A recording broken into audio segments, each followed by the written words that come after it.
ছবির মতো সুন্দর বৃন্দাবন গ্রাম।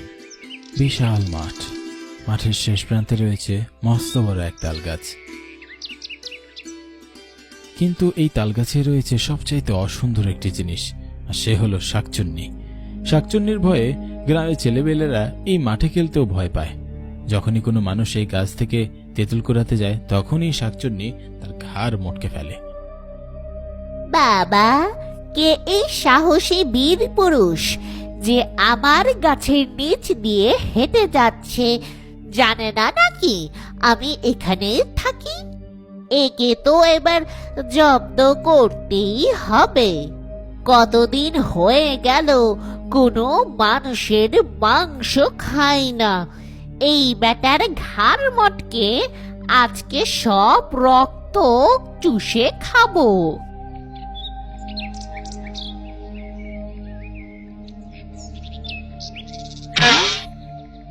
আমাকে এত জোরে গাছ থেকে তাল পড়লো নাকি? কেউ আমার দিকে ছুটে মারলো। ও বাবা গো, এত দিকে একটা শাকচুন্নি! পালাই পালাই, না হলে যে আমার ঘাড় মটকে ফেলবে।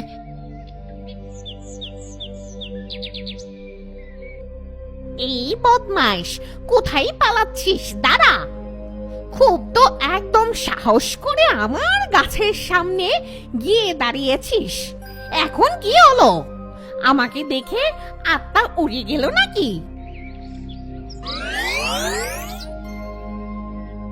শাকচুন্নি গো, আমার ভুল হয়েছে, আমি বুঝতে পারিনি তুমি ওখানে ছিলে। না হলে কখনো এই রাস্তাতে আমি যেতামই না। দরকার হলে সাঁতরে নদী পার হতাম। এসেছিস যখন তখন আমার একটু সেবা যত্ন করে যা, তাহলে তোকে আমি প্রাণে মারবো না। যা চাই তাই দিয়ে দিব। অত আবদ্ধ করলে যে আবার প্রাণটাই না কথা হয়। হ্যাঁ ঠিক আছে, তুমি বলো কি চাও।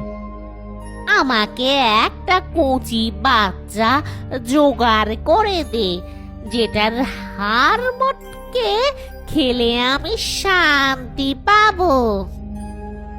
ওমা, এ কি ধরনের কথা? তুমি শুধু শুধু একটা বাচ্চাকে খেতে যাবে কেন? পারবি না? ঠিক আছে, তাহলে আমি আমার ব্যবস্থা করে নিচ্ছি।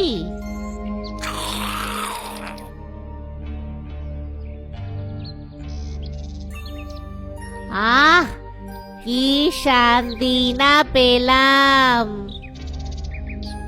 শাকচুন্নির এই সমস্ত কাজ গ্রামের সবার কাছেই পরিচিত। এভাবেই এক ভয়ঙ্কর আতঙ্কে কেটে যাচ্ছিল গ্রামবাসীর জীবন।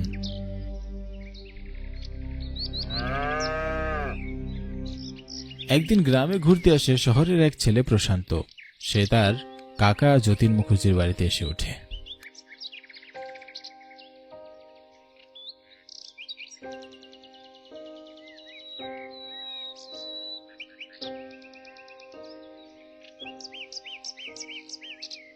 কাকা বাবু, ও কাকা বাবু, বাড়ি আছেন?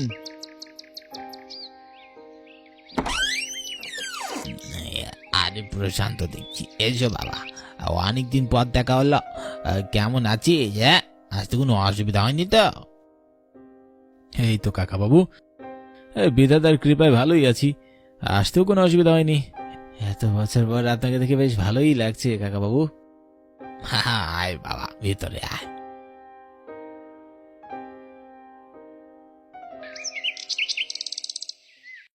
রাতের বেলা প্রশান্তকে নিয়ে খেতে বসেছেন যতীনবাবু।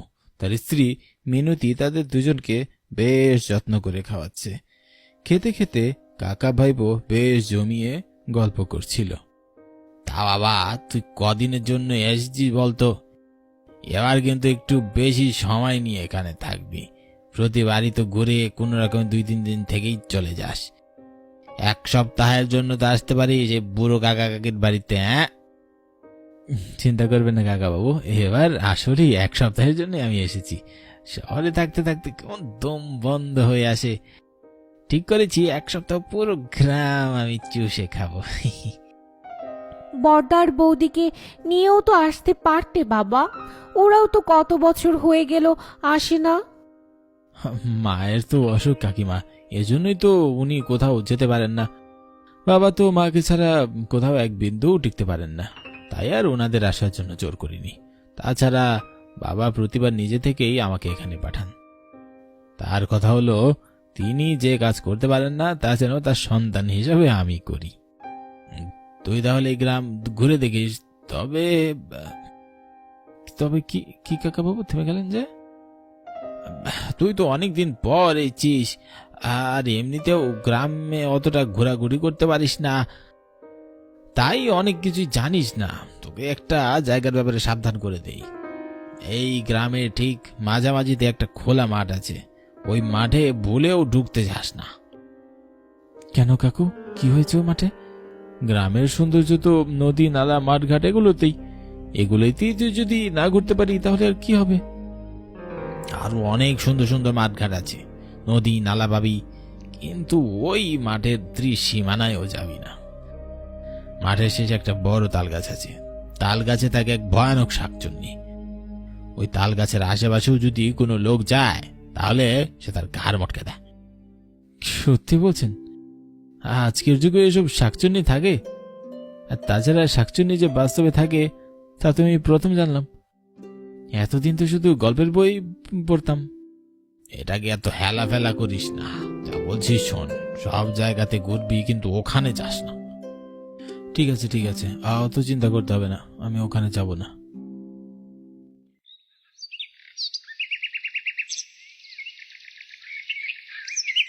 পরদিন দুপুরে প্রশান্ত বের হলো পুরো গ্রাম ঘুরে দেখার জন্য।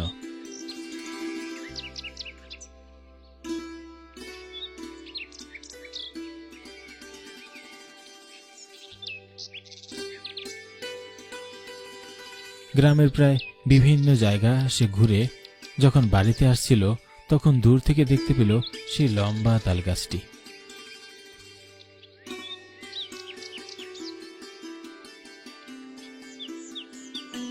কি সুন্দর মাঠ, অথচ কিনা একটা তাল গাছের শাকচুন্নির ভয়ে সবাই মাঠ থেকে দূরে থাকে। আমি তো এই মাঠেই যাব, কি আছে ওই তাল গাছে সেটাও খুঁজে দেখব। যেই শাকচুন্নি থাকে থাকুক, আমি তাকে জব্দ করেই ছাড়ব। প্রশান্ত সাহসিকতার সাথে তাল গাছের কাছে গিয়ে দাঁড়ালো। সে দেখতে পেল উপরে একটা শাকচুন্নি বসে আছে।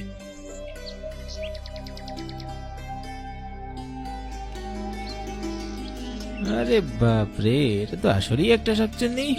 তার মানে কাকাবাবু সত্যি বলেছিলেন। যাক, ভালোই হয়েছে, গ্রামে এসে শাকচুন্নি তো দেখা পেলাম, শহরে গিয়ে এটা নিয়ে একটা আর্টিকেলও লিখতে পারবো। এই শাকচুন্নির সাথে কথা বললে মন্দ হয় না। শাকচুন্নি, এই শাকচুন্নি, আছো তোমার ডালায়? কে রে হতচ্ছাড়া তুই, এত বড় বুকের পাটা, আমার নাম ধরে আমাকে ডাকছিস? তবে রে, হা হা, রাগ করছো কেন? তোমাকে কি আমি রাগ করার মধ্যে কিছু বলেছি? তুমি একটু নিচে এসো তো দেখি। শুনেছি তুমি নাকি খুবই ভয়ঙ্কর প্রাণী, যাকে পাও তাকেই মেরে ফেলো। এসো, তোমার সাথে একটু গল্প করি। তোর এত বড় সাহস, তুই আমাকে নাম ধরে ডাকিস, আবার আমাকে নিয়ে মজা করিস। আজকে তোর শেষ দিন। আরে দাঁড়াও দাঁড়াও দাঁড়াও, হ্যাঁ আজকে আমার শেষ দিন করো না। এমনিতেও আমার হাতে 7 দিন সময় আছে। 7 দিনের মধ্যে যে কোনো একদিন তুমি আমাকে মারতে পারবে। আমি আগামীকালকে তোমার কাছে এসে আবার ধরা দেব। আজকে শুধু তোমাকে একটা প্রশ্ন করে যাই। কি প্রশ্ন? বল তাড়াতাড়ি। শাকচুন্নিদের উৎপত্তি স্থল কোথায় এটা একটু বলো তো। এ আবার কেমন প্রশ্ন? এর উত্তর আমি কোথা থেকে পাবো? এই জন্যই তো বলি, সময় নাও, উত্তর জেনে নিয়ে তারপর আমাকে জানাবে। আর যদি তুমি ভুল উত্তর দাও তাহলে তোমাকে আমি যেটা করতে বলবো তোমাকে সেটাই করতে হবে। আর যদি তুমি সঠিক উত্তর দাও তাহলে তুমি আমাকে মেরে ফেলতে পারবে। এই কথা বলে প্রশান্ত সেখান থেকে চলে যায়। শাকচুন্নি মাথা খাটিয়ে প্রশ্নের উত্তর খুঁজতে শুরু করে।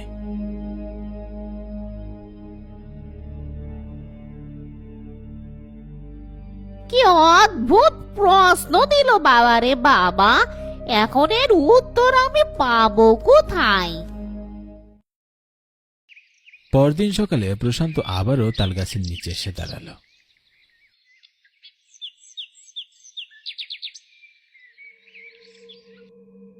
কি প্রশ্নের উত্তর পেয়েছো?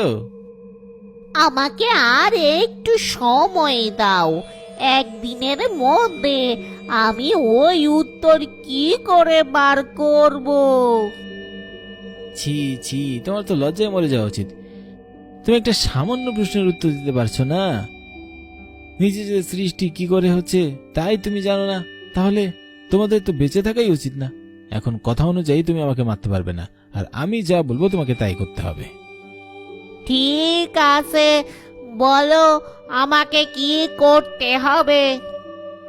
তুমি এক্ষুনি এই বোতলের ভিতরে ঢুকে পড়ো। কখনো না, তুই আমাকে কখনো ওই বোতলে ঢুকাতে পারবি না।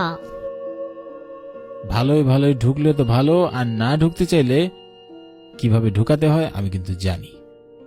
যদি নিজের ক্ষতি না চাস তাহলে ঢুকে যা। বাপরে, এই ছেলে নিশ্চয়ই কোনো ত্রান্তিকের কাছ থেকে সিদ্ধ পানি, রসুন আর পোড়া মরিচের সাথে রেখেছে, না হলে তো আমাকে এত তর্জন গর্জন করে বলতে পারতো না। ভালোই ভালোই ঢুকে যাই বাবা, আমার আর দরকার নাই এখানে থাকার। ঠিক আছে ঠিক আছে, তোকে কিছু করতে হবে না, আমি ঢুকে যাচ্ছি। দেখতে দেখতে শাকচুন্নি ছোট হয়ে বোতলের ভেতরে ঢুকে গেল। বোতলের ছিপি লাগিয়ে দিয়ে প্রশান্ত হেসে বলল, আমার কাছে কিছুই ছিল না, তোকে ভয় দেখিয়ে আমি এর ভিতর তোকে কবজা করেছি। এখন তুই আর কারো ক্ষতি করতে পারবি না, বোকা শাকচুন্নি কোথাকার। প্রশান্ত বাড়ি ফিরে গেল এবং যতীন মুখার্জিকে সব খুলে বলল।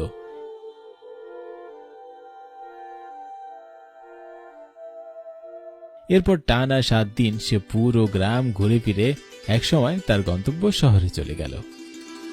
প্রশান্তের এই বাহাদুরির জন্য গ্রামের সবাই আবারও মন খুলে সেই মাঠ এবং তালগাছের কাছে গিয়ে নিজেদের সুন্দর মুহূর্ত কাটাতে শুরু করল।